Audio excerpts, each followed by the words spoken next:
Fluxus, c'est un mouvement très important, c'est ce que j'appellerais un mouvement rupture, un mouvement radical.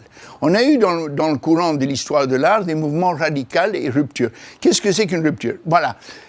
Quand vous avez un type comme Kandinsky, il invente l'abstraction, c'est une rupture.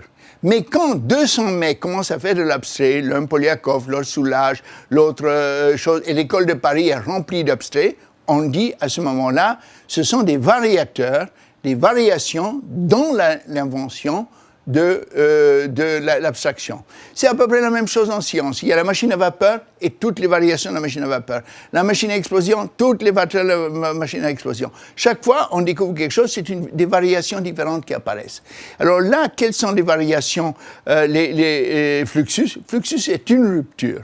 Par rapport à la dernière rupture qui était celle de Duchamp, qui avait dit « mon porte-bouteille est une œuvre d'art ». Ah, si le porte-bouteille est une œuvre d'art, je veux l'écraser, dit César. Je veux l'emballer, dit Christo. Par contre, le Fluxus dit non, le porte-bouteille, je veux le mettre à la cave et je mets une bouteille dedans. Alors ça, c'est pas bien, mais c'est bien de notre côté, je veux le rendre vivant. Donc il prend un verre d'eau, il le boit, c'est la vie. Il met les mains sur le piano, il fait 4 minutes 55 de silence, c'est la vie. Donc Fluxus, c'est l'ouverture sur la vie. C'est sur la vie et c'est une ouverture très forte.